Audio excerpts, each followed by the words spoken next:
ちは、エバラギです。今日は突然なんですけどパッキング動画を撮ります。というのもですね、私実はこの4月末からカナダにワーキングホリデービザで留学に行くことになりました。語学学校に6ヶ月間通う予定になっています。滞在期間ははっきりとは決めていなくて、一旦その6ヶ月学校に通うことは決めてるんですけど、ビザマックス1年間いるかどうかは学校終わったタイミングで考えようかなと思っています。とりあえずね、6ヶ月は最低でも行くっていうところなので、今日は出発2日前でその荷物を紹介していこうと思います。はい、じゃあまずは荷物3種類あります。この大きなキャリーケースですね。今回は自宅手荷物23キロまで OK っていうところなので、この子を機内に預けます。でもう一つが、機内持ち込みのリュックですね。こんな感じのリュック1つと手荷物のこのバッグ、この3点のみになります。で、一応今回持っていくのはその3種類だけなんですけど、1ヶ月ぐらい経ってから日本から送る荷物、段ボール1箱分ぐらいもあります。今から行く時期は春から夏の季節なんですけれども、その後ちょっと寒くなってきた時に冬服とかが必要になるので、今持っていくとすごくかさばっちゃうので、実家から送ってもらおうかなっていうのと、あとはすぐには必要ないんだけれども欲しいもの、例えば日本の調味料とかちょっとしたインスタント食品とかっていうのを後で送ってもらおうかなっていうふうに思っています。なので、実はこれだけじゃないですよって感じなんですけれども、でも持っていくのはこれだけ。最初の1ヶ月は最低限これで過ごしますよっていう感じです。はい、じゃあまずちっちゃいこの子から紹介していきます。でですね、当たり前なんですけど、パスポート、これね、ケース私あんまつけない派だったんですけど、やっぱチケットとかなくなったりするじゃないですか。どこ行ったっけみたいな、そういうのが嫌で、これが挟めるのいいなと思ってこれ買いました。で、カメラ少し前に買ったんですけど DJI Osmo Pocket 3です。もうめっちゃ悩んで、もうずっと欲しいなと思いながらも、いやちょっと金額的になかなか手出せないなと思ってたんですが、もうカナダ行くし、せっかくね YouTube 見てくださってる方も徐々に増えてきているっていうところで思い切って買いました。最近の動画は結構これで撮ってます。と、あとはこまごまとしたグッズ。今回長時間のフライトになるので、といっても半日はかかんないんですけど、このアイマスク、ダイソーで買ったアイマスクとか歯ブラシセットとかシューとか、イヤホンとか充電器のコードとか耳栓とか、これいつも持ち歩いてるやつです。ごまごましたものをまとめて入れてます。私基本的に外から中身が見えるようにしたくて、だからこういうメッシュのものをよく使ってます。あれどこ行ったっけとかってなるのって結構ストレスじゃないですか。なんでこのメッシュお気に入りです。で、いつも使ってる財布ですね。日本円は1、2万円だけ入れてます。あとはクレジットカード類です。で、iPad、機内で Netflix とか見たいので機内持ち込みます。ね、私絶対必須なのがこれ、めっちゃでかいやんって感じ。普通膨らますやつとかの方がね、かさばらずに済むのでいいんですけど、学生の時にこれ買っちゃって、で結構やっぱボリューミーなので使い心地も良くてですね、わざわざこのでかいやつをいつも使ってこれで移動してます。これがないと私ね、どうしても前でコクコクってなってちゃんと寝れないんですよ。これがあると固定されてコクリコクリならなくて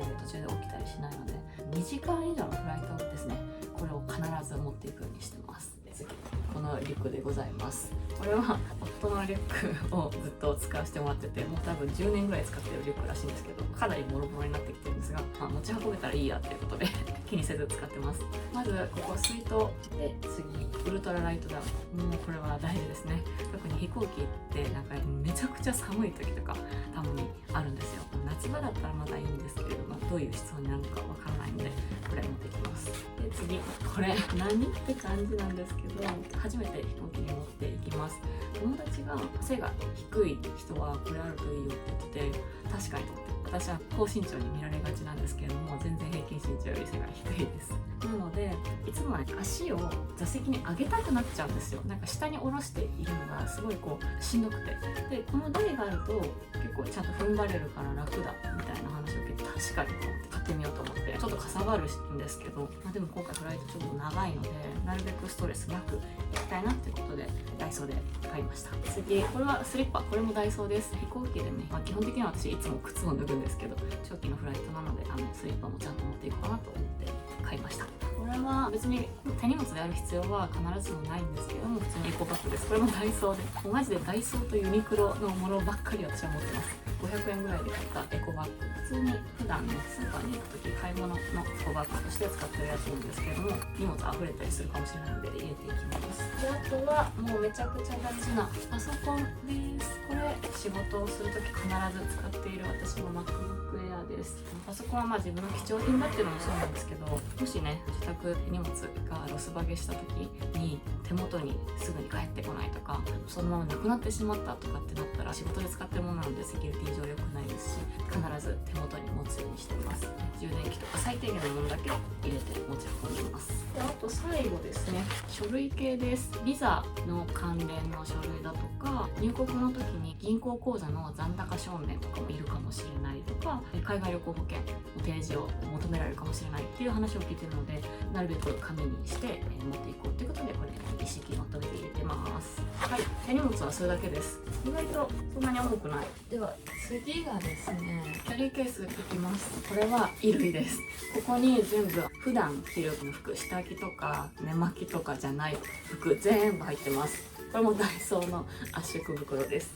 私服めっちゃ多分少ないと思います。季節が難しいので、私の中でだいぶ多めになったんですよ。これでも一応半袖らしい半袖って3着しか持ってなくて、今着てるこれともう1着黒のやつと、でこれもポロシャツね、ユニクロのやつと、肩のカーディガンとかちょっとおしゃれしたい時に着るやつ1着だけ、ワンピース。これ私カナダのバンクーバーに行くんですけど、4月はどうやら気温がちょっとまだ日本の3月の時みたいに暖かい時もあれば最高気温が15、6度みたいな時もあるらしくて、まだまだ寒いっぽいので、これちょっとねニットっぽい長袖2着ほど、もうねタートルネックとかしかなくて暑苦しいんじゃないかって思うんだけど、はい、こんなのを持っていきます。であとはスカート、一応ね、これは季節問わず着れるかな。で実家に眠っててずっと着てなかったもう1着スカート、これ薄っぺらいので結構夏とか楽です。カナダ行ったらこんな感じのあんま着ないかなとは思うけど、まあ軽いので入れておきます。それ以外ね、下は今履いてるこのジーパン、これしかないです。これ表と裏にも入れてるんですけど、裏に上着っぽい、これこの間ユニクロで買ったやつ、これね結構いろんな人着てると思います。可愛いよね。これとユニクロで買ったこれも上着、ちょっとこうね半袖だとちょっと心もとないた時にこういうのを羽織るといいかなと思って、もうユニクロがないと私は生きていけません。でここからこれは寝巻きとか下着類です。表側に下着が7セットぐらい入ってます。去年ノマドしてた時は多分4セットぐらいしか持ってなかったんですけど、カナダでどれぐらいの頻度で洗濯できるかわかんないし、どんなうちに住むかもちょっとまだ決まってない部分があるので、念のため7株持ってきてます。であとさっき言った通り天気がまだ寒かったり暖かくなったりっていうのがあるので、念のためヒートテックもね何着か入れてるっていうので、私の中では結構かさばりました。パジャマだけじゃなくてちょっとタオルとかも入れてます。まあ現地で別に買えばいいんですけど、もうすぐその日にお風呂入りたいのになかったらどうしようとかがあるので、一応タオル1枚と、あと私マジで美容とか本当にもう忘れていった人間なんですけど、髪と肌が綺麗であればなんとかなるだろうみたいな気持ちがあるので、海外だとね髪ねバシバシになったりとか、美容院もそんなにこういいとこ行けなかったりとか、行けても高かったりとかするので、もう自分でなるべく髪をケアしたいって思いがあって、これは日本にいる時からなんですけど、必ずシルクの枕カバー、2泊以上の旅行の時は基本的には持っていくようにしてます。でこれ最近見つけた超ロングの尻尾とか帽子とかって言うんですけど、いわゆるヘアキャップまとめてこうやって入れて寝るってやつです。なのでこれ2つシルクでですね、髪をなんとかバシバシにならないように頑張ってるって感じです。で、洗濯ネットと部屋着とか、たまに外でも着るかな、パーカー、新卒で入った時の会社のパーカーです。でこれは冬用の寝巻き、これもユニクロです。で夏用の寝巻き、これだけです。私の衣類は以上です。はい、次中にね入ってるこまごまとしたものを紹介していくんですけど、まずドライヤー。ドライヤーってどうしてるって問題あると思うんですけどね、私はさっきも言ったように髪のケアをなるべく自分でしたいので、ノマドしてた時から自分でいいやつをちゃんと持ち歩いてました。結構大きくて重いんですよ。全世界対応なので電圧変えれるようになってます。で全世界対応のドライヤーってそんなに多くなくて、て、ちっちゃいやつだったら無印のやつとか小泉のやつとか値段も安いんですけど、やっぱり品質考えた時にパナソニックのナノケアシリーズだったら安心じゃないかと思って、これ多分ね2万7000円ぐらいしました。そこにはね投資しました。重さというコストをかけてるんですが、私の中では結構大事にしてるところなので持っていきます。逆にさ、世界中どこでも使えるので1台あればこれで全部乗り切れるっていうのはいいところかなと思います。はい、次で、ここから見て、これ手帳みたいな紙類がですね点在してるんですけど、これわざとです。紙は重いので、例えばここに全部まとめると重量がここにまとまっちゃってキャリーケースうまく動かなかったりします。なのであえて散らして入れるようにしてます。で、中身がこれは仕事するときにねタスクをパパパッともう書くだけのメモ帳です。でこれ日本いる間に勉強しようと思って買ったけど、なかなか思ったより進まなかったです。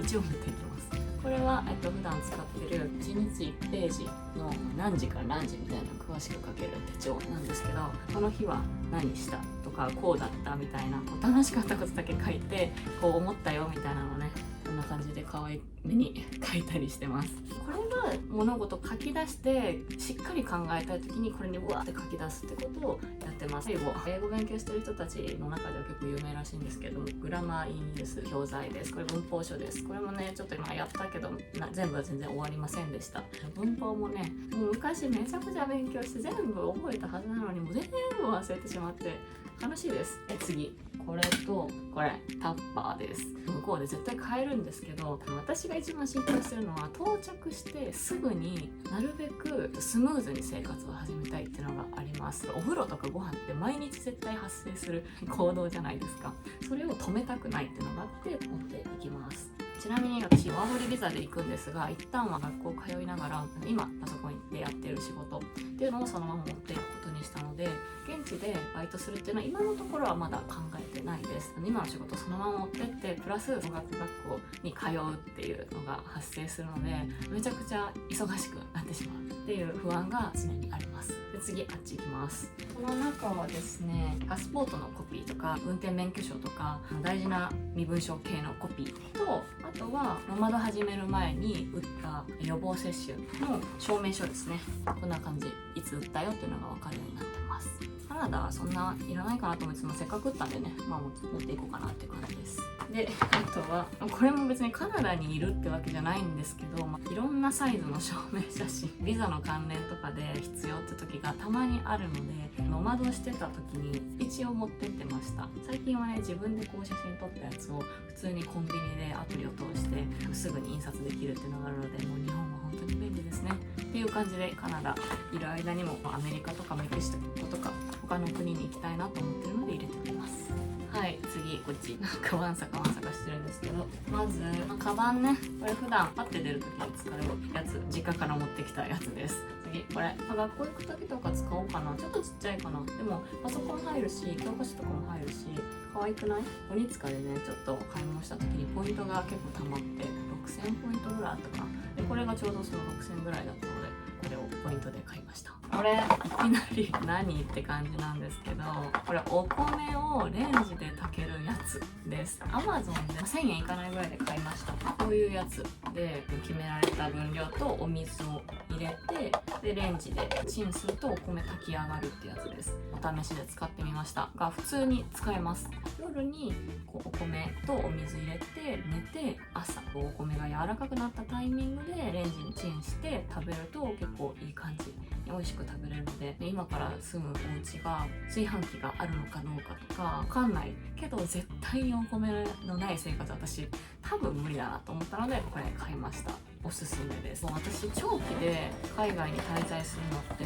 アジアしかなくて、今まで学生の時に留学してたのが1年韓国のソウルで1ヶ月フィリピンのセブ島で、あとノマド生活去年ずっと東南アジア中心になったので、お米のない国で生活をしたことがないんですよ。なので不安でとりあえずこれを持ってきました。次サーモスのタンブラー、あったかいやつも冷えてるやつも結構長く持つので、これお家で使います。でこれね、いつも入れてるコンセント系のやつとか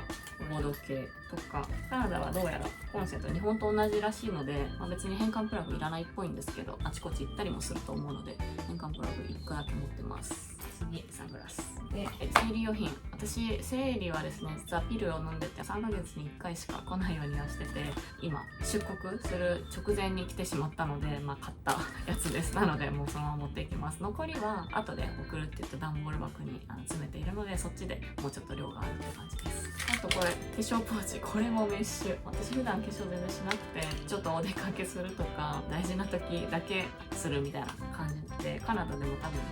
日常ではしないと思うんですけど、何年前かに買ったこのアイシャドウと、あと私が絶対に使ってるイニスフリーのパウダーと、これは毎日使ってる保毛整えるねやつと、これはまつげのホットビューラーですね。久しぶりに買いました。最近自分でまつげやりたいなとぐっちゃぐちゃで嫌だなと思ったので、ホットビューラー直近買いました。マスカラとか最低限の前のパウダーとか、そんなんだけ入ってます。でこれもガジェット系ですね。なんかいろんな線、なんかもうわかんないから全部とりあえず入れてる。で動画を扱うので、こういう外付けの SSD を1テラ分一応持ってます。でもね、ちょっと安いのを買っちゃったから、なんかあんま良くない。で最近使ってないんだけど、使いたいって時に使えるように一応持ってます。パソコンのスタンド、これね Amazon で買ったんだけど、めっちゃ良くて、何がいいかっていうと、スタンドって結構ごつい、折りたためないやつも多いんですけど、これねこれぐらいちっちゃくなります。広げて、こんなめちゃ便利、おすすめです。でこれ全部調味料などが入ってます。結構重い。ポン酢、塩と砂糖が入ってます。こんなのもねマジで現地で買えばいいだけなんだけど、さっきも言ったようにすぐに始めたい、初動をスムーズに活かしたいっていう思いでちょっとだけ入れてます。でごま油、にんにくのチューブ、生姜のチューブで、胡椒、これはねカンボジアで買った600円ぐらいするいい胡椒です。でこれは蜂蜜ですね。別に蜂蜜持ってかなくていいんだけど、なんか余っちゃって捨ててもよかったんだけど、持ってこかって感じで持ってきました。超大事、鶏ガラスープの素と、なんといってもかつおだし。もうこれがあればなんとかなる。あとはお茶漬け、ふりかけ5種類ぐらい入ってるね、インスタントの味噌汁です。とりあえず1ヶ月これで過ごして、もうちょっと増やしたいなと思ったら後で段ボールで送ってもらうことにします。参考になるのかな、わかんないけど。次、これも結構重いんだけど、ジェルネイルのセットです。私本当に美容しない、もう化粧もしないし、美容院に行かないとか、服もね全部ユニクロで可愛いの着ないとかなってるんだけど、爪だけはねいつもだいたいジェルネイル自分で塗ってます。自分で塗ってるからよくハゲてて、動画内でもめっちゃハゲまくってても、なんか汚いなって思いながら撮ってる時もあります。基本全部100均のジェルネイルです。これ筆箱、ペンとかハサミとかマーカーとかで、鏡もねあるかもわかんないけど、ないってなった時に髪の毛セットするのとかだるいじゃんってなるので、明るいので塗っています。でコテね、これも全世界大量のサロニー 32mm かな、ずっと使ってます。こっちとこっち併用のやつです。学生の時からですね、あちこち海外に行く生活だったので、全世界で使えるかと2本持っていかなくてどっちもあるみたいな、そういうのをめちゃくちゃ大事にしています。次、これもねまたメッシュ素材のバッグ、ダイソーで買いました。中はこれピルですね。ノマド生活中は持ってってなかったけど、もらい物なんですけど、ジョーマロンの、コロンを入れてるのと、あとは私マウスピースの矯正をね 2,3 年前にしてて、毎日寝るときはマウスピースはめてます。なのでそれの洗浄液。あとはこれまた髪の毛、私髪の毛グッズ多いかもね。エリプスっていうインドネシアの製品、毎日使うわけじゃないんだけど、ちょっとおしゃれして出かけたいとか旅行の時とかはつけるとめちゃくちゃ髪にツヤが生まれます。普通に褒められました。何してんのみたいな。超おすすめです。私ね、風呂の時とかトリトレットする時にやるやつで、これ上海行った時にお土産で買ったハンドクリーム、結構ねベタつかないからパソコン作業してる時にも使いやすいし、何より見た目が可愛いので。次、キュラップのヘアトリートメントです。これお風呂の中でね使うやつです。これも1月ぐらいに買ったかな。もうあとちょっとでなくなるんだけど、これもめっちゃいいです。これやるとすっごいしっとりまとまります。私みたいにパヤパヤで広がりがちな髪質、週に 1,2 回使って髪をちょっとねケアしています。で、私のスキンケアはこれ1本です。はい、ワセリンのみです。日本であんまこのパッケージ見ないよね。マルシェで買ったやつなんだけど、1年ぐらいは持つかな、これ1個で。ワセリンはもう全世界中あるので、なくなったら買おうかなと思ってやってます。で、クレンジングね。これは Amazon でもうずっと使ってるやつです。結構優しくて、濃いメイクとか逆に取れないんだけど、私はもう日焼け止めぐらいしか塗らないので十分かなと思って、これを結構長く使ってます。匂いも柑橘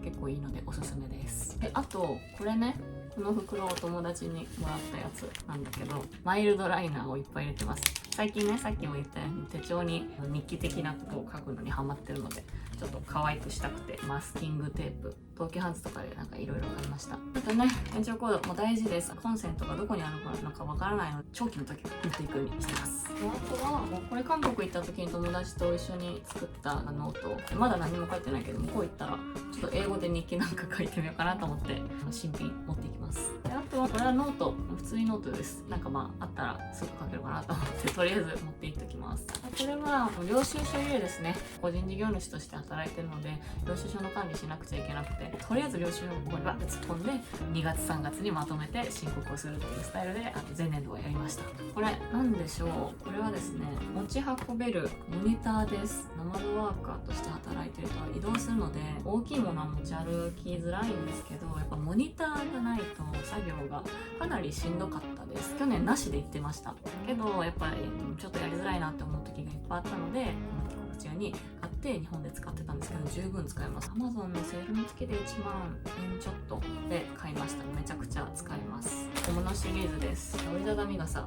て濡れるわけじゃん。これに入れて押すと濡れずに済むっていうやつで、マスクね、飛行機移動する時とかちょこちょこたまに使いたいな。痛み止め何かにつけてるのでここにいろいろ入れてます。後で送る段ボールにも1箱入れてます。で大好き、マジで神、部屋にシュッとするだけで蚊が普通に死んでいくってやつです。マジで死んでいくシーン私見たことあるし、落ちて死んでる蚊もいっぱい見たことあります。これワンプッシュするだけでマジで蚊がいなくなるので、もう海外でも絶対にこれ必要。日本でもね使ってましたけど、海外では特にいるのでマジで使ったことないって人はマジで買ってほしいです。普通にドラッグストアでも売ってます。でこれ同じような感じで、こっちはゴキブリ用ですね。東南アジアでゴキブリがやっぱ怖かったので持ってたんですけど、カナダでどんだけいるかわかんないけど、別に持ってて損ないし持っとくかって感じでできます。でいろんなものを入れてる袋です。何が入ってるかというと、日焼け止め2本、アリ大好きです。これちょっとね顔が白く発光するので超お気に入りで、もうずーっと何年も使ってます。突然だけど箸とスプーンとフォーク、シェアハウスとかにね今後住むことになると思うので部屋の中にあった方がいいかなと思って、日本のシェアハウスで暮らしてて使ってたやつをそのまま持っていくことにしました。でこれさっきのねお米炊くやつについてたしゃもじです。あとはシャンプーセット、これもついてその日にすぐにお風呂入ることになるので一応持っていきます。あと旅行とかもねちょこちょこ行くと思うので。これでじゃじゃん、何が入ってるかというと、ナザール鼻の点鼻薬、ルル風邪薬かな。でこれが葛根湯だ、これも風邪だ。でスクラート胃薬か。でここが金柑セイロガン糖衣 A、 あとこれね喉のスプレー、コロナの時に買ったやつで、あとは爪切りとか体温計で、これは巻き爪がひどくなって痛すぎて歩けねえみたいななった時があって、その時に緊急で Amazon で買ったこういうやつ、安いで削ったりとかなんかいいんですよあと黄体酸、あと酔い止めもありました。これも両方がわからなくなるんでなんか自分でちゃんとメモってます。あとは同じようなこういう袋をまとめてて、圧縮袋いっぱい、服とかをね圧縮袋に入れてもよかったんだけど、圧縮袋に入れるほど荷物が多くなかったので別にそんなに圧縮しなくてもいいかなっていうので今回はあえて使いませんでしたが、リュック一つでちょっとどっか行きたいとかで荷物をギュッとしたいっていう時とかは使えるかなと思ってます。圧縮しちゃってさ、スーツケース隙間空いたらもっとなんかあれもこれも入れられるじゃんみたいな、だってどんどん荷物増えてもキリがないので圧縮すればいいってもんじゃないなって思ってます。はい、てな感じで荷物紹介これで以上となります。後日持っていく荷物たちの中にはさっきも言ったように調味料とか日本のインスタント食品、生理用品だったりとか水着 B 酸、夏用のサンダル、靴はねスニーカー一足で行くので夏用のサンダルを後で送りますとか、冬に向けてのダウンとかが段ボールに入ってるっていう感じです。だから荷物比較的少ないんじゃないかなと思います。カナダバンクーバー何でも多分買えるし、やっぱり外国人が多い街なので基本的には困らないかなと思ってます。どうやらバンクーバーにもユニクロはあるようなので、ユニクロよりは困んないなみたいな感じで最低限だけ一応持っていくことにしています。これを撮っているあと2日後には出発をすることになっているので、この動画がアップされている頃には私はカナダで語学学校を通いながら働いて多分汗した日々を送っているかと思います。これからはですねカナダでの生活の様子だったりとか語学学校の様子だったりとかフリーランスとしてのお仕事の感じとかそんなことをテーマにいろいろ動画を投稿してしていこうかなと思いますので、ぜひ高評価とチャンネル登録をして、次の動画楽しみに待っていただけると嬉しいです。最後までご視聴いただきありがとうございました。